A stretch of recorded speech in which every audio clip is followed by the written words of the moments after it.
Waspada, fenomena La Nina mengintai Indonesia.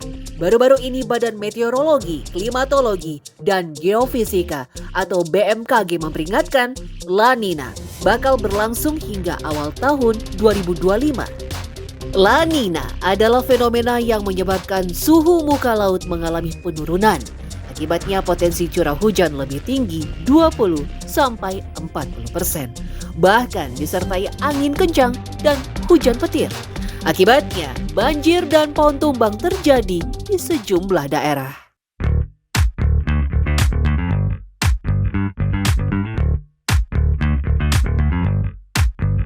Menghadapi musim penghujan, payung jadi andalan. Terlebih, kini payung memiliki banyak pilihan model kekinian. Dari ukuran hingga aneka motif dan warna beragam. Namun, harus ekstra hati-hati menggunakannya. Lantaran hujan yang disertai angin kencang belakangan ini menjadi penyebab utama rangka payung mudah rusak. Bicara soal payung yang rusak, siapa sangka di tengah modernisasi saat ini masih ada pejuang rupiah yang menggantungkan hidupnya sebagai tukang reparasi payung.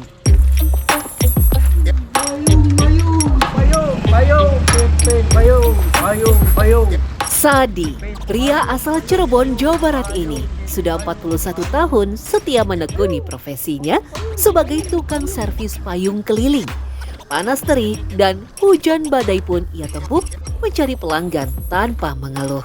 Berjalan puluhan kilometer menyusuri gang-gang sempit di kawasan Lenteng Agung, Jagakarsa hingga Tanah Baru, Jakarta Selatan sambil memanggul payung-payung bekas dan tas berisi alat tempur.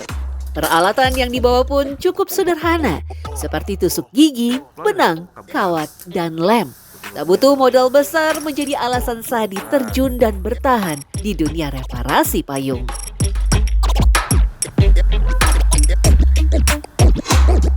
Ya saya bisanya cuma segitu sih. Yang lainnya begini nggak punya modal. Hari ini kan pakai modalnya ilmu doang, ilmu kebiasaan. Tiap tahun saya beli kawat. Kawat setengah kilo tuh awet, pakai 2 tahun.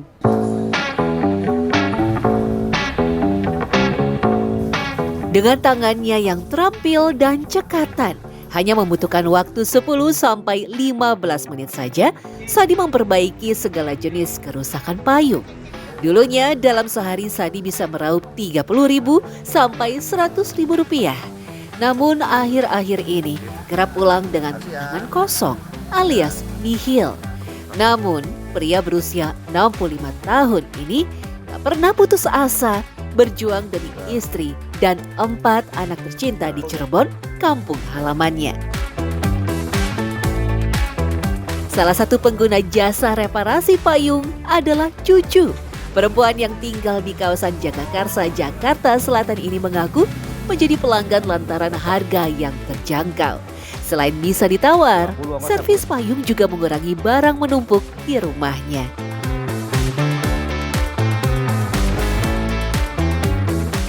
Ya karena payungnya cuma rusak sedikit, terus kalau dibetulin sama bapak-bapak tukang payung kan harganya murah. Bisa ditawar juga kalau servis payung tuh.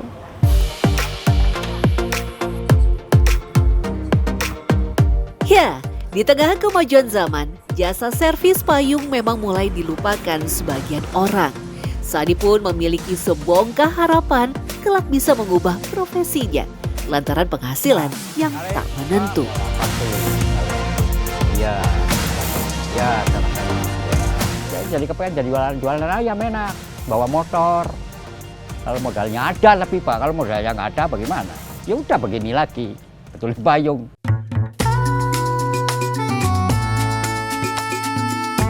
Di Indonesia, payung memiliki akar sejarah panjang. Seperti di Tanah Jawa misalnya, payung tak hanya sebagai pelindung dari terik matahari dan hujan saja. Payung menjadi simbol kebangsawanan. Pada masa kerajaan, payung dikenal sebagai songsong dalam budaya Jawa.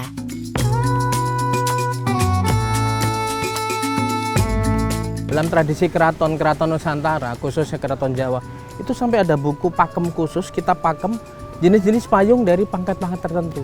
Jadi kalau kita lihat ada bangsawan yang dipayungi, dari warna payungnya, cat-catnya kan beda-beda tuh. Sama seperti sekarang sebenarnya pejabat dipayungi ajudan kan sama sebenarnya. Nah dari konteks itulah kenapa lalu payung itu menjadi penting ya dalam konteks budaya.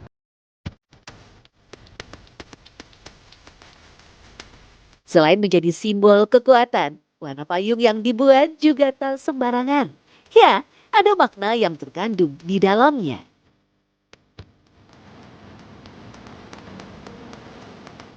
Payung warna hitam itu untuk kematian, payung warna kuning itu mendekati juga arah ke sana ya. Padahal itu adalah bentuk status sosial. Nah misalnya payung kuning diserahkan itu tandanya saya ingin cinta sama kamu gitu, yang si prianya menyerahkan itu.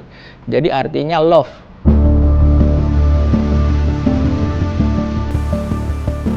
Payung juga menjadi ritual masyarakat Jawa dalam pemakaman. Payung digunakan ketika mengantar jenazah dari rumah duka hingga kuburan. Konon katanya, payung menjadi simbol perlindungan spiritual yang melambangkan kesucian dan perlindungan dari gangguan roh jahat selama perjalanan menuju alam baka. Penggunaan payung dalam proses pemakaman juga mencerminkan penghormatan terakhir dari keluarga dan masyarakat kepada almarhum.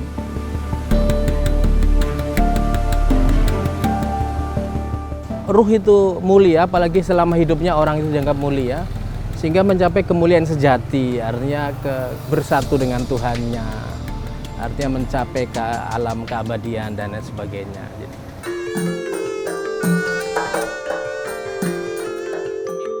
Tak hanya di pemakaman, payung juga banyak ditemukan dalam tradisi sakral pernikahan. Tradisinya, mempelai pria dan perempuan dipayungi saat berjalan menuju pelaminan.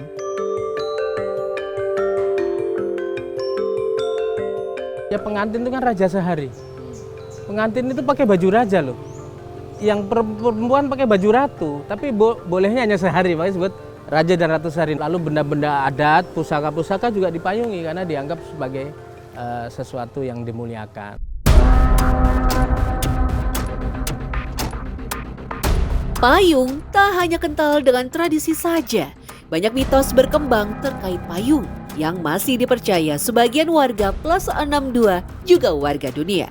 Konon, membuka payung di dalam ruangan menjadi simbol penolakan terhadap rezeki. Selain itu, katanya nasib buruk pun bakal datang dan dipercaya menjadi pembawa kesialan. Namun, ada alasan logis mengapa dilarang membuka payung di dalam ruangan. Alasannya untuk menghindari cedera, karena bentuk payung memiliki jeruji yang kaku.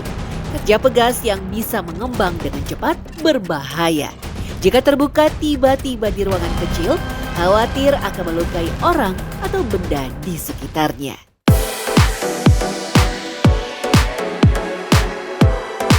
Menilik asal-usul payung. Payung pertama kali muncul sekitar 4.000 hingga 5.000 tahun yang lalu pada masa peradaban Mesopotamia di Asia Barat. Kala itu, payung menunjukkan status sosial sebagai penanda pangkat selama masa kekaisaran. Payung juga menjadi aksesoris mewah perempuan bangsawan. Tak heran jika semakin besar ukurannya, status sosial pun semakin tinggi. Bahkan tak sembarang orang boleh pakai payung. Hanya kalangan elit seperti keluarga kerajaan saja yang diperbolehkan memakainya. Dalam peradaban ini, kebanyakan payung dihias dengan berbagai bulu untuk mempercantik dan memberikan wibawa terhadap para pemakainya.